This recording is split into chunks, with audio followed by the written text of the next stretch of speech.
Pour Simon-Pierre Labranche, le triathlon n'est pas suffisant pour atteindre ses limites. Voilà que depuis 2 ans, l'athlète de 24 ans de Saint-Joachim relève le défi de l'Ironman de Tremblant et le dépassement de soi. Il connaît ça puisqu'il a retranché 22 minutes à son chrono le 18 août dernier. Entretien avec Simon-Pierre Labranche. Marc, que tu as eu l'occasion de rencontrer, là. Oui, et il m'a aussi mentionné que c'est un ancien toxicomane qui, grâce au sport, ça l'a permis de vaincre ses démons. Puis il est même aussi devenu végétarien à 95 %. Alors, on regarde l'entrevue qu'il nous a donnée.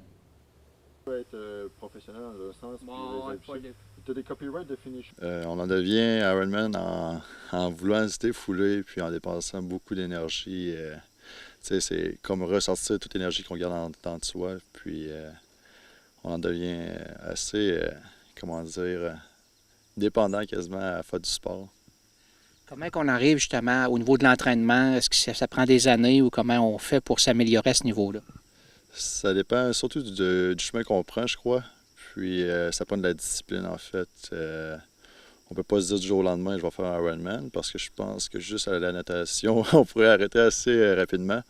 Sauf que, non, c'est ça. Ça prend des amis, un support de la famille, puis c'est incontestable, en fait, là, qu'il y ait du support autour de toi pour faire des trucs comme ça, parce que c'est assez gros comme un événement, puis ça se prépare sur le long terme, là.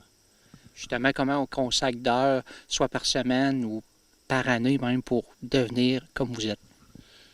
C'est relatif aux personnes. Ça dépend des objectifs ou bien de ce que tu veux faire, en fait. Moi, j'en consacre peut-être en moyenne, là, en général, 10 à 12 heures semaine. À l'entraînement, tu sais, dans les piscines, ensuite la course à pied à l'extérieur, le vélo à l'intérieur, extérieur, puis un 10-12 heures plus le travail, ça fait des bonnes semaines. Hein? Pour les gens qui ne le savent pas, Ironman, c'est quoi? Un Ironman, en fait, c'est un triathlon longue distance qui comporte la natation, le vélo, ensuite la course à pied. Donc, les distances pour la natation, c'est 3,8 km de nage. Ensuite, c'est 180 km de vélo et 42,2 km de course, un marathon pour finir la journée. Hein. Puis, ça prend combien de temps parcourir tout ça? En fait, les pros le font dans les 8 heures, quand les conditions sont très belles. Puis, le cut-off time, en fait, le temps maximal, c'est 17 heures. Et vous savez combien d'années que vous a donné à ça? Le triathlon, ça fait 2 ans que je commence à pratiquer, en fait. C'est encore même assez récent, mais j'ai fait beaucoup de sport auparavant. Puis, j'avais déjà le physique d'un sportif, ça m'a beaucoup aidé. Puis, découvrir ça avec un de mes amis français, là, ça a été quand même un moment important dans ma jeune carrière, si on peut dire. En termes de résultats, comment ça va? Le résultat, c'est quand même assez impressionnant, si je peux me le permettre. L'année passée, j'avais fait une 100e place overall. On est près de 2300-2400 athlètes qui participent. Cette année, j'ai fait une 50e place, 57e place en fait. Puis encore une 2e place en catégorie d'âge dans les 18 à 24 ans. On parle de Mont-Tremblant? Oui, Mont-Tremblant, le seul Ironman qui est au Québec. Il y en a un autre au Canada, mais Ironman Mont-Tremblant. Est-ce qu'il y a des moments où le corps ou la motivation lâche durant une course? Le corps et l'esprit peuvent lâcher assez rapidement. Ça prend quand même un bon mental, puis tu sais, des journées chaudes à 30 degrés Celsius, des fois en fin de journée, là, j'en ai pas encore pogné de fois, là, mais le corps envoie des signaux que l'esprit doit éviter d'écouter. Qu'est-ce qui arrive justement? Est-ce qu'on a tendance, on veut abandonner ou comment on fait pour ne pas arrêter justement? Il faut repenser à son année d'entraînement. Les matins, tu te lèves de bonne heure pour aller courir et tout plein de trucs en fait. Autant que les spectateurs qui sont là pour t'encourager, la famille qui est là aussi pour te donner un bon coup de pouce, t'en remettre à sourire en pleine face. Puis c'est comme ça qu'on atteint le fil d'arrivée de nos objectifs. Dans la vie de tous les jours, Simon-Pierre Labranche, qu'est-ce qu'il fait? Comment il s'implique, tout ça, son métier? En fait, je suis menuisier pour la compagnie Coffrage LD depuis près de 2 ans maintenant.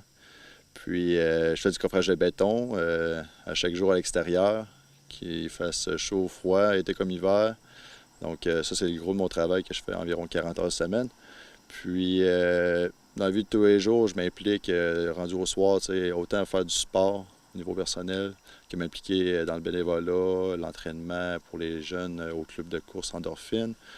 Puis, comme j'ai dit, bénévolat. Ensuite, au conseil municipal, au niveau de la communauté, je m'implique quand même assez pour une personne à mon âge. Je peux me le permettre là, au niveau du conseil municipal, puis des activités qui sont organisées. Qu'est-ce que vise Simon-Pierre Labranche au niveau Ironman? Qu'est-ce qu'il pourrait atteindre comme objectif un jour?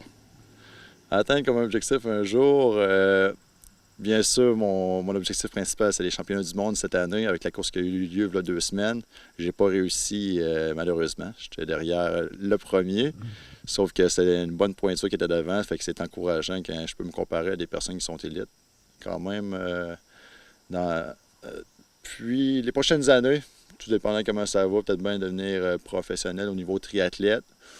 Ou sinon, peut-être de donner des conseils aux gens, les entraîner dans le triathlon. Je sais que ça coûte de beau prix. Le triathlon, c'est pas quelque chose qui est trop populaire, sauf que j'aimerais ça populariser le sport.